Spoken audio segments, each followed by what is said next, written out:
Cuando pensamos en la trata de personas o en narcotráfico, lo primero que nos viene a la cabeza es un fallo moral, ¿verdad? Pero, ¿y si la clave para combatirlos no estuviera tanto en la policía como en la economía? En este análisis vamos a darle la vuelta y a mirar el crimen organizado como lo que es en el fondo, un negocio. Un negocio global con sus propias reglas de mercado, y vamos a ver que al final entender su lógica económica es quizá la única forma de poder desmantelarlo de verdad. Y aquí es donde empieza el verdadero rompecabezas. A ver, ¿cómo se regula un mercado que, por definición, no quiere que lo vean? Es una paradoja tremenda para cualquier gobierno, porque si intentas aplastarlo a la fuerza, lo único que consigues es que se esconda más, que se vuelva más opaco. Entonces, ¿qué se hace? Pues la respuesta empieza por entender algo fundamental. Estos mercados no son caóticos, para nada. Tienen una lógica económica súper clara. Y esa lógica está impulsada por un único factor. Un factor clave que lo cambia absolutamente todo. Y ese factor son los incentivos. Así de simple. Cada ley, cada nueva regulación funciona como un empujón, ¿no? Un empujón en una dirección u otra, tanto para el que produce como para el que consume. Y ojo, sobre todo para las redes criminales que están en medio. La clave es esta. Si logramos entender esos incentivos, entendemos el mercado. Y para que quede claro, vamos a ver un ejemplo que es perfecto para esto. Pensemos, por ejemplo, en la prostitución. Es un tema complejo, pero la forma en que cada país decide regularla funciona casi como un laboratorio. Un laboratorio a escala real que nos enseña cómo diferentes leyes pueden crear resultados, radicalmente distintos. A grandes rasgos hay como 3 modelos principales. 1, prohibirlo todo de raíz. 2, tolerarlo, pero sin llegar a reconocerlo como un trabajo formal. Y 3, regularlo con todas las de la ley. Y aquí viene lo interesante. Ninguno de estos 3 enfoques consigue eliminar el mercado por completo. Pero atención, lo que sí cambian, y de forma drástica, es algo crucial. ¿Quién acaba asumiendo los mayores riesgos? Pero claro, luego apareció un cuarto modelo, que, como se suele decir, le dio la vuelta a la tortilla, el famoso modelo nórdico. Su idea es rompedora. En lugar de perseguir a la persona que vende el servicio, pone todo el foco, todo el peso de la ley en una única figura, el cliente. La lógica detrás es en realidad muy simple, pero muy potente. A ver, por un lado, al despenalizar a quien vende, se le abre la puerta a que pueda buscar ayuda sin miedo. Y por otro, al criminalizar a quien compra, se ataca el problema en su raíz, la demanda. El objetivo final, y esto es lo importante, no es castigar por castigar. Es un cálculo puramente económico. Se busca hacer que el negocio sea tan, pero tan poco rentable, que a las redes de trata simplemente no les compense operar ahí y se marchen. Claro, y aquí es donde surge la gran tensión, el gran debate. Por un lado, la teoría económica parece sólida. Si el negocio da menos dinero, las redes de trata se irán. Lógico. Pero, ¿qué pasa en la práctica? Pues que aparece una consecuencia no deseada que puede ser muy peligrosa. Al presionar al cliente, las negociaciones se tienen que hacer a escondidas, muy rápido, y esto puede provocar 2 cosas: que bajen los precios y, lo que es mucho peor, que el riesgo para la persona que ofrece el servicio se dispare. Vale, pues esta misma lógica de incentivos, de riesgos y de adaptación, ahora vamos a imaginarla a una escala mucho, mucho mayor. Vamos a hablar del mercado global de la droga, un auténtico gigante transnacional que parece que siempre va un paso por delante de la ley. Y para que nos hagamos una idea de la magnitud de la que estamos hablando, un dato de la ONU: una de cada 17 personas de entre 15 y 64 años consumió alguna sustancia ilícita en el último año. Pensemos en esa cifra. Una de cada 17. Es una imagen brutal que nos muestra la escala real de la demanda que hay en el mundo.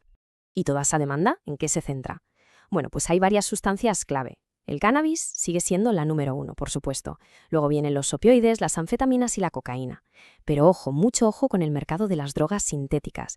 Es un sector que está en pleno auge, cada vez son más potentes y sobre todo son casi imposibles de rastrear. Al final, lo que tenemos es una cadena de suministro global, pero que está perfectamente fragmentada. Por un lado están los países productores, que suelen pagar el precio más alto en forma de violencia. Luego, los países de tránsito, que se convierten en meros corredores. Y finalmente, los países consumidores, que son los que asumen los enormes costes sanitarios y sociales. Y aquí está la clave de todo. Los beneficios se concentran en muy pocas manos, pero los riesgos y el sufrimiento, esos se reparten de una forma terriblemente desigual. Claro, porque el impacto de todo esto va muchísimo más allá del consumo individual. De hecho, los economistas tienen un método para calcular el coste total, que se llama el enfoque del coste de la enfermedad.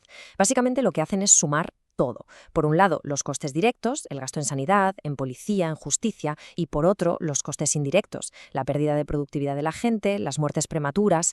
Cuando pones todos esos números juntos, el resultado es una carga económica, es una carga brutal para toda la sociedad. Entonces, si el crimen es global y no entiende de fronteras, parece lógico que la respuesta tampoco pueda tenerlas, ¿no? Esto nos lleva directamente a la necesidad de una coordinación internacional. Pero la pregunta del millón es, ¿de verdad funciona? Pues aquí es donde nos topamos con un problema fundamental. Imaginemos la situación. Un país, por su cuenta, decide aplicar una política de mano dura, de tolerancia cero. La pregunta es, ¿qué pasa con las redes criminales que operan ahí? ¿Simplemente desaparecen? ¿Se evaporan? La respuesta, como podemos imaginar, es un no rotundo. Lo que hacen es simplemente mudarse al país de al lado. A esto se le llama el efecto desplazamiento o desplazamiento geográfico, y es pura lógica económica. Las redes criminales actúan de forma racional. Si en un sitio el riesgo sube mucho, pues mueven el negocio a otro lugar donde sea más fácil, más seguro y sobre todo más barato operar. Precisamente para evitar ese efecto dominó es para lo que se necesita coordinación.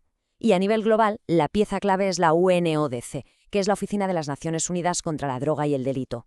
Su misión es actuar como una especie de cerebro central. Recopila datos de todo el planeta para que todos los países, en teoría, jueguen con la misma información sobre la mesa. Si bajamos a la escala europea, esa función de cerebro policial la cumple Europol. Es importante entender que no son policías que patrullan las calles, son una agencia de inteligencia. Su trabajo es conectar los puntos, juntar la información que llega de todos los países para poder trazar el mapa completo de las redes que operan a través de todo el continente. Y si Europol es la parte policial, Eurojust es la parte judicial. Van de la mano.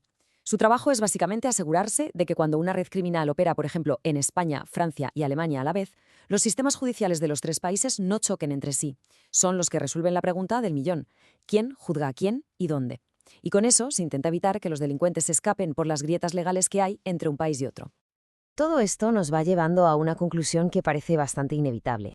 En un mundo tan conectado como el nuestro, las soluciones aisladas, las de ir cada uno por su cuenta, están prácticamente condenadas al fracaso. La única vía que parece tener sentido es una respuesta conjunta, coordinada. Esta idea lo resume a la perfección. De poco sirve tener la ley más estricta del mundo si el país de al lado es, básicamente, un paraíso para los delincuentes. Porque las redes criminales son expertas en explotar precisamente esas diferencias. Buscan siempre la grieta, el punto débil del sistema. Esto, en economía, tiene un nombre. Se llama arbitraje regulatorio. Por lo tanto, si tuviéramos que quedarnos con una idea final de todo este análisis, sería esta. La estrategia más inteligente contra el crimen global quizá no sea levantar muros más altos o aplicar políticas de mano dura de forma aislada. A lo mejor, la clave está en construir un libro de reglas común, o sea, armonizar las leyes entre países para eliminar esos vacíos legales y, en definitiva, hacer que el crimen sea menos rentable, sin importar en qué parte del mundo intente operar. Y todo esto nos deja con una última pregunta flotando en el aire. En este eterno juego del gato y el ratón, en el que las redes criminales innovan a una velocidad de vértigo, ¿será la cooperación internacional capaz de ser lo suficientemente rápida y ágil como para, por una vez, ir un paso por delante?